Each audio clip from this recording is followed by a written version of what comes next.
We want to welcome you to All Things Real Estate, brought to you by the GK Group. Now, here are your hosts, Brad Avergon and Gary Kelly. You know, Brad, I want to tell you a story. I want to tell you about the first house that I bought. It was actually not a house, it was a mobile home. It was up in Londonderry, New Hampshire. We got to the closing. The attorney asked for the title because it's not real property. It's a personal property, which I didn't know the difference at the time. Now I do. And the guy didn't have the title. It was cross-collateralized on a car, and he didn't have the ability to produce the title, and the deal died right there. So we were just shocked. And I went and lamented that to a friend of mine at Dennison Manufacturing by the name of David Betterow, who said, he's passed away, but he said, why don't you talk to my wife, who's a real estate agent? And we talked to the wife, who was a real estate agent. Wonderful, wonderful, wonderful person. And she goes off, takes about a week, and comes back and says, I have looked at these properties. You will buy one of the three of them. Sure enough, one of them we bought. And so it was wonderful. It was a, condo in Milford. She says, I think in terms of politically correct and housing and all that stuff now, she says, you got to promise me that when you have kids, you won't live here, because the school system was rough. And that Milford had been on Johnny Carson for being heavy drugs. I never found any of that. I'm sure it was there, but it was a fine place to live. Few years later, we're ready to move up. We need something a little bit bigger, need to stretch out. We've had one child, another one on the way. And I'm looking for a place to live. And my friend David Betterow says, why don't you talk to my wife? And I said, well, David, she's working with other people now. She's working on really big houses, not stuff we're looking at. And he says, she will continue to help you. Didn't know. So we talked to Marilyn. She goes out, she meets with us and says, you will buy one of the three houses today. And indeed we did. And that whole idea of going out, previewing houses, picking the one for your client, that happens at a time when the market moves at a slower pace. But it was wonderful. And I have no question that Marilyn previewed a bunch of properties, and it all worked out. And we bought in Blackstone at a point where we were starting to look in Rhode Island because we didn't think we could afford Massachusetts. It was tough from that perspective. And so that leads me to my next house. Are you with me still? I'm with you. I'm hanging on the edge of this story. Well, the next house was in Florida. Went to work for a company in Florida. I was busy, doing the new job. My wife at the time, wife du jour, so to speak, she went out and found a house, worked with a real estate agent, and we bought a new house on a canal. What part of Florida? Boca Raton. Boca Raton, very nice. It was on a canal, which we would call a drainage ditch, but they call it a canal. And anything connected to the Everglades, indeed, you have alligators. So we had alligators in the yard, and couldn't leave the dog outside because the alligator would come eat the dog, and couldn't leave the dog at a glass slider because the alligator would try to come right through it. And it was, I'm not going to say it was an interesting time, but just you learn, if you're a kid playing baseball, you don't play around where the alligators are, and you don't swim in the canals. You just don't.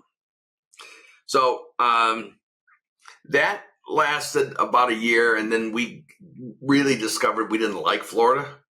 So we wanted to come back. What did we do? We came back to Massachusetts, and we ended up buying in Westboro. The thing that was interesting about that is we found a house that we liked, and it seemed like it was empty. Well, we were there looking at the house on a Sunday morning. The neighbor from across the street comes down the driveway in a robe to pick up the Sunday paper. So I'm dating myself now. And we said, can we ask you some questions? She says, well, Yeah, he was a Marine. He built the garage. He passed away shoveling snow, and then his wife passed away a few months later. Um, Sad story. So we're dealing with the family. We know that now. Um, you know, it ended up being a wonderful house. We said we would take a week per room to fix it up. And it took us roughly 2 weeks per room to fix it up. And I'm telling you, we killed each other.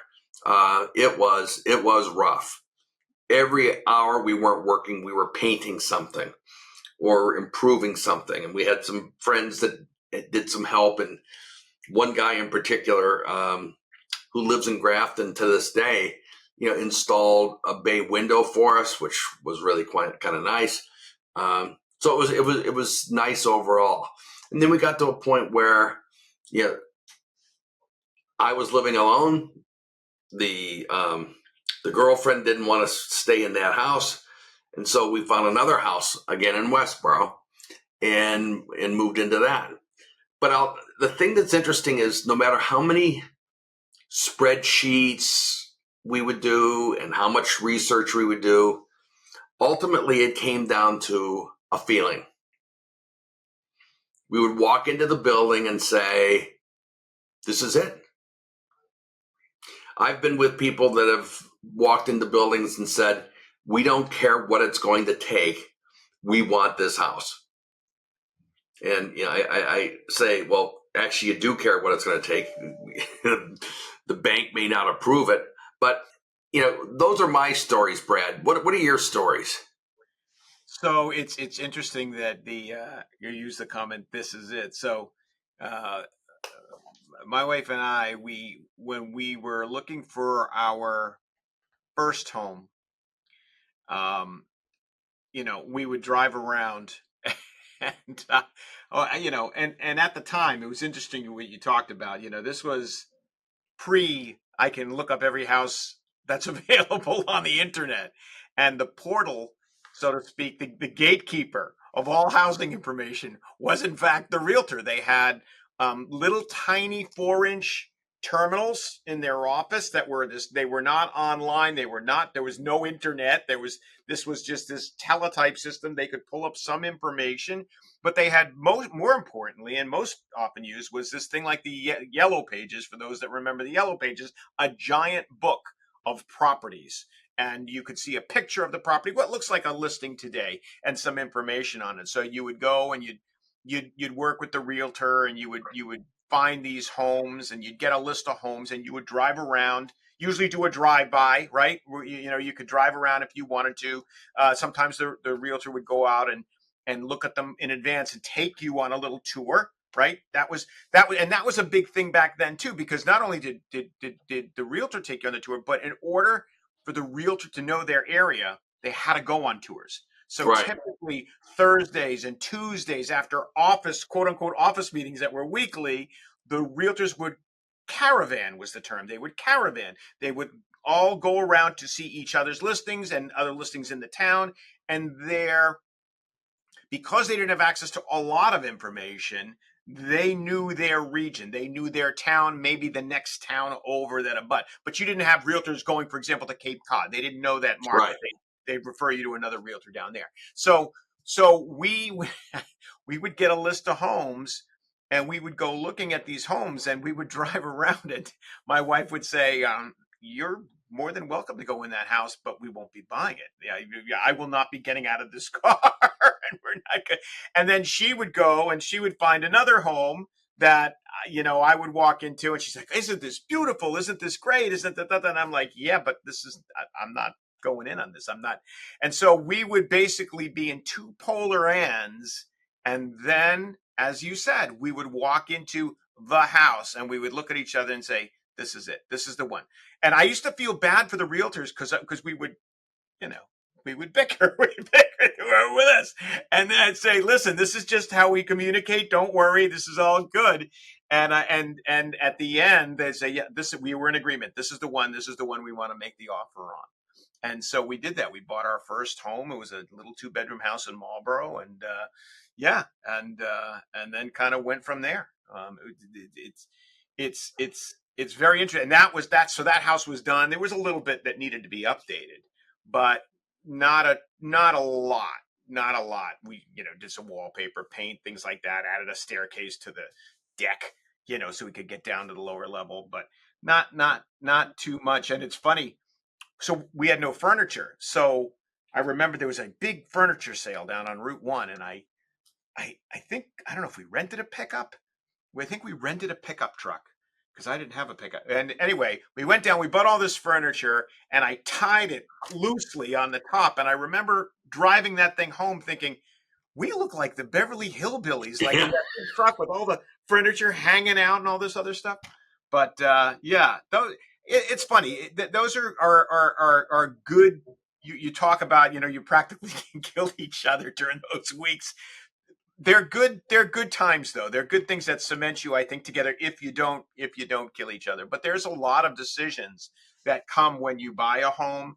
And if you're building a home, my goodness, if you're renovating or doing a full renovation, there's a lot of decisions, and it can get very tenuous, so to speak. One of the things, we're working with a couple now, and she likes smaller, well, I'm going to call it more starter home like homes, and he likes larger homes that can be the last home that he ever buys. And the truth is, they don't have the wherewithal to make that happen, the bigger house. And so what happens is they go into houses and they're at different extremes. She will look at something and say, well, yeah, this is great. Of course it's great, but we can't afford it. And he's like, no, we can do this. And then it's, we can add on. He's always looking at where they can add on, looking at where the septic is so they can add on. Those projects really put an incredible strain on people if you're not accustomed to doing them. They sure do. And it's funny that you mentioned that. I had a client recently who came to me because in addition to doing new purchase homes, I also do, like, if somebody wants to do an addition or something like that, I can do either a new construction or just an addition loan or renovation loan. And they came to me and they were talking to me about it and saying, well, we could do this. We've got some builders coming in and we got this and we want to put a second floor on and we've got kids now. And I've renovated a number of properties myself, one of which I lived in during the renovation, but I'm still married, which is a good thing. It was crazy. But my point is that renovations on HGTV look wonderful and they're easy and they happen in 30 minutes and everything ultimately comes out great. The reality is that renovations are very complex. There's a lot of things you have to be very careful of, and living during a renovation in the property is almost impossible. Brad, hold that thought right there and let us pay some bills and then we'll come back. Okay. Thank you for watching All Things Real Estate. We'll be right back.